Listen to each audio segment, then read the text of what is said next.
Greeting, hi, hello, welcome to or welcome back to my page. I'm Fire Lotus the Witch, and welcome. So today, there we go. Let's hope the lighting works. So today we're going to be talking about a question that I was actually asked on TikTok, but I was like, why not just do an in-depth video? There is a disclaimer, okay? You need to do your own individual research in your specific area that you live in.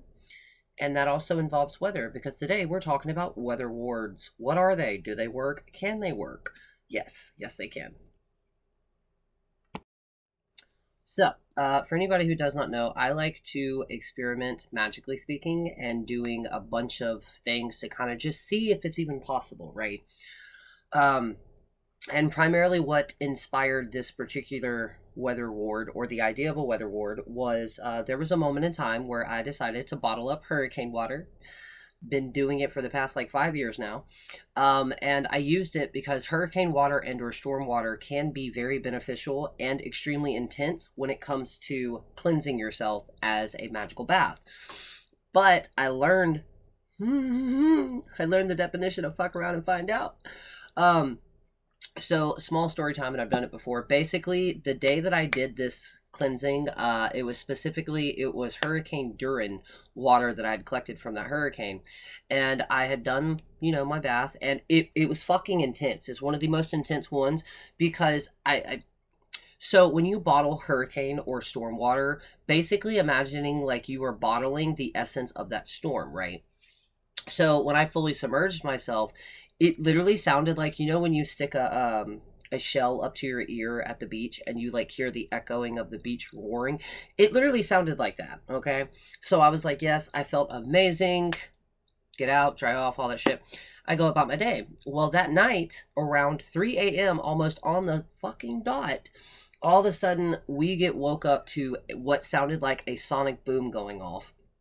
On top of that, I woke up, grabbed my partner's arm, and literally, I jolted up, basically, as I was awakening. I had no idea what was about to transpire, but basically, there was a sonic boom, the rain started, and then all of a sudden, it went dead fucking quiet. And then, next thing you know, it sounds like there are hundreds of thousands of people outside of our trailer tapping on the walls. If you live anywhere where there are tornadoes, it's the key characteristics of potential tornado. So we run back to the bathroom. We get in the bathtub, and literally as we're getting into the bathtub, everything just stopped. But there was a moment in time where we're like, all right, this is it. This is RIP to us. So we eventually stayed inside. There was no power, obviously. A power line pole got fucked up. So as everything's starting to, the light from the morning sun is starting to, we felt comfortable enough to walk outside. By the way, the reason I'm saying that is because where we live with some of our neighbors, the next door neighbor directly behind the room that I'm at now, she is elder. She's been here for like 40 years. And let's just say we had another neighbor because we were worried about her because we didn't see any movement or anything like this. And they're like, yeah, it's best not to check on her because let's just say she believes in stand your own ground. So yeah, we're in a bumfuck middle of nowhere area where you don't just randomly walk up in somebody's yard. I'm 98% sure that we either experienced a mini tornado or some type of microburst, because our property, thank God, besides some of the trees, there was a branch that flew off that literally, it missed the room that we were sleeping in by like a foot, which is ironic because I work with that tree and my ancestors in my practice. But basically, with how my neighbors' yards, specifically the pine trees, were destroyed, I'm 98% sure it was a mini tornado, but we don't really know. There was multiple damages to multiple properties. Luckily, our property wasn't that damaged that much. So ever since then, it scared the shit out of me. So I have anxiety when it comes to severe weather. Now we're getting back to what a weather ward is. So if you don't know what a ward is, there are different types, but basically the way that I explain it is it's an extra layer of protection.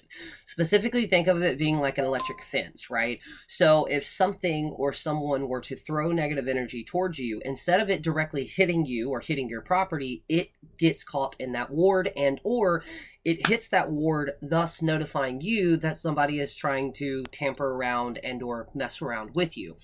They can be designed in all different types of ways.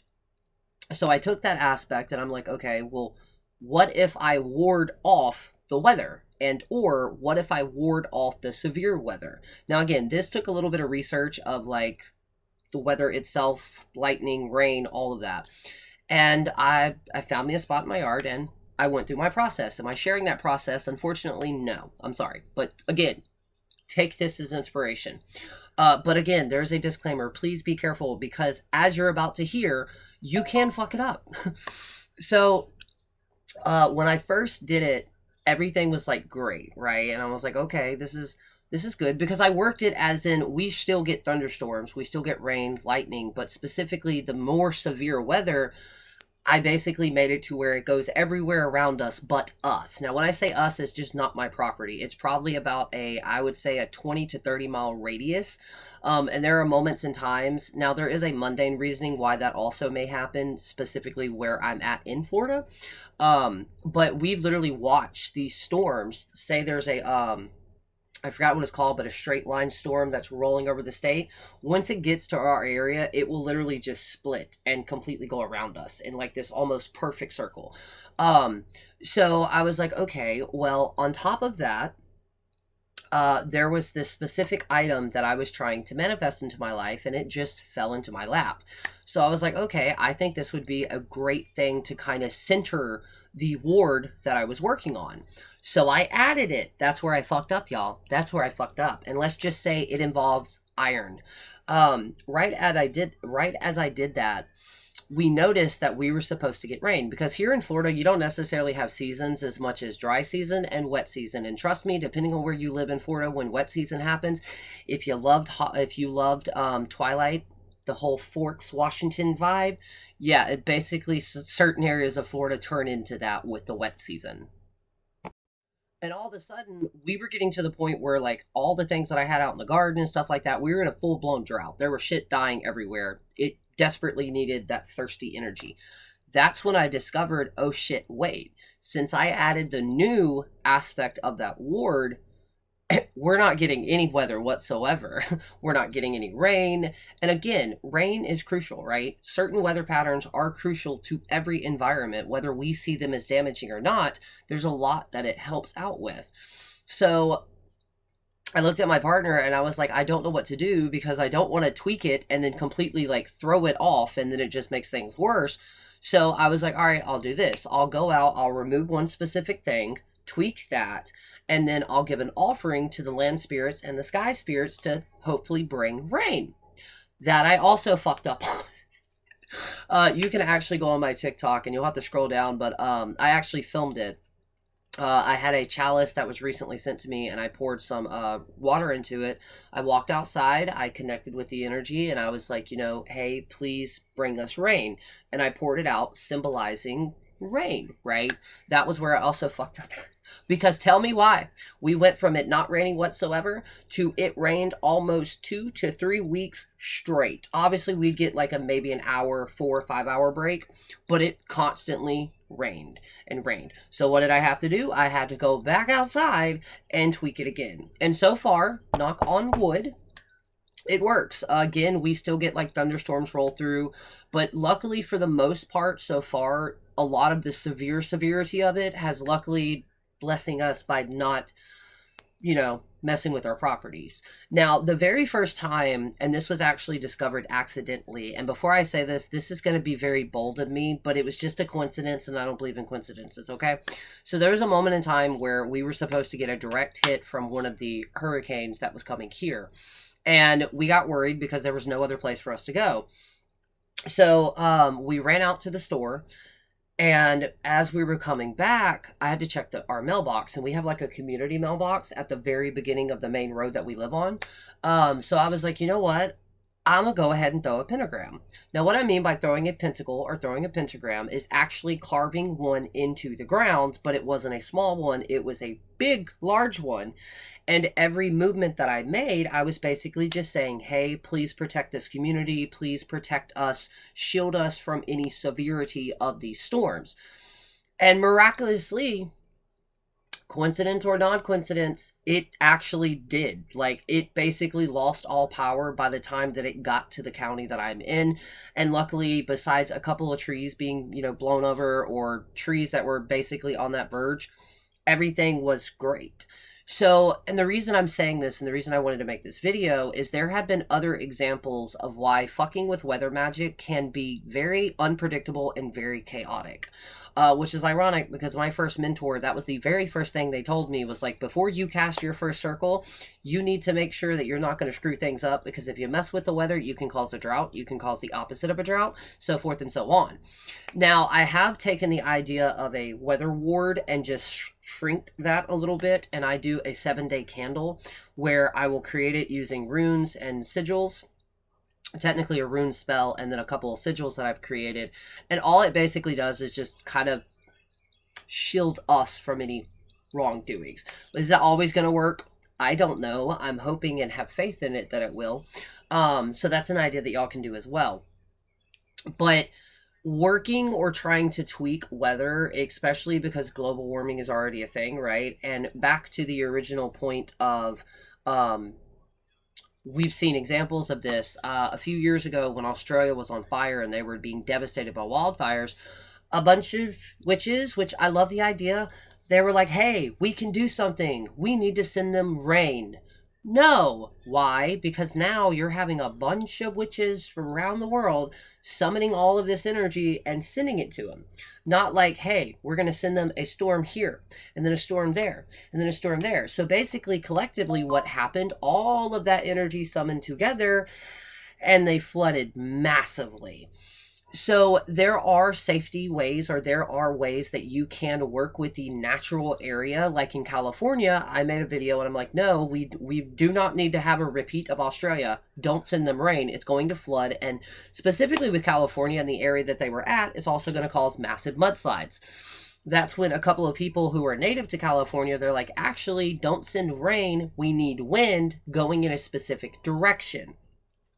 Well, rain came anyways, and what happened? They had massive mudslides and stuff like that. So can you do weather magic on smaller scales? Say that your small area has been going through a drought and you just want a little rain. Yes, there are slightly safer ways of doing it than fully trying to cause it. For an example, and to tie back to the beginning of this video, where I messed up by using the hurricane water was the excess energy that I just allowed to go down the drain. I didn't try grounding it out like I should have, or tried to find something to neutralize it. So I believe that the psychokinetic energy of that hurricane or that storm water was still present on the property, and it caused some type of weird aerial phenomenon with weather, and boom. And the reason I state this and always go back to this is I've talked to all of our neighbors around us. Again, some of them have been here like 30 years, 40 years. They've never seen anything like that particular night. They were completely blown away by it. So weather magic can be a thing. There are things like, I've learned whistling up the wind. You're basically whistling. Now that does tie into 2 other cultures. But yeah, you can whistle up the wind. I like to do it on a hot day when it's really, really hot and there's no wind. And it does take some practice. It does take some time. There were other things that I learned growing up in my area of Appalachia, or the foothills of Appalachia specifically, that you can also cause rain or call rain safely. But that also involves a snake. I'm not going into the more details because I believe that stems from another culture. I'm not for sure though. But you can also ask Father Sky, Mother Sky, whatever terminology you're using. You can ask them, hey, will you please bring some rain? I used to say this small little charm of, I would invoke Mother Nature and the elemental water, and I would basically ask them, hey, the garden, your garden, which is earth, this area over here, we need some precipitation because, they need their life. They need your life-giving, life-bringing water droplets. And typically it will rain a couple of days after that. There are charms and stuff like that that you can find on the weather or online about how to summon up rain. But again, please be careful with it, all right? Especially because due to whether you believe it's global warming, which I personally do believe, and or we've just shifted into a different weather cycle, it's very chaotic, it's very unpredictable. So please, before you go out, try to summon some rain or summon a hurricane, please be careful, okay? Especially using hurricane water, flood water, or anything like that in spell work. Please make sure your intentions are clear, and please make sure you are grounding and centering that energy out and or distributing the rest of that energy, because it can have some weird chaotic aspects. So yeah, thank you so much if you've made it here from this video. Have you ever messed with weather magic? Did it work? Did it not work? Was it a witch fail? Was it successful? Have you ever experimented with magic? Let me know in the comments. And as always, thank you so much for liking, sharing, and following this.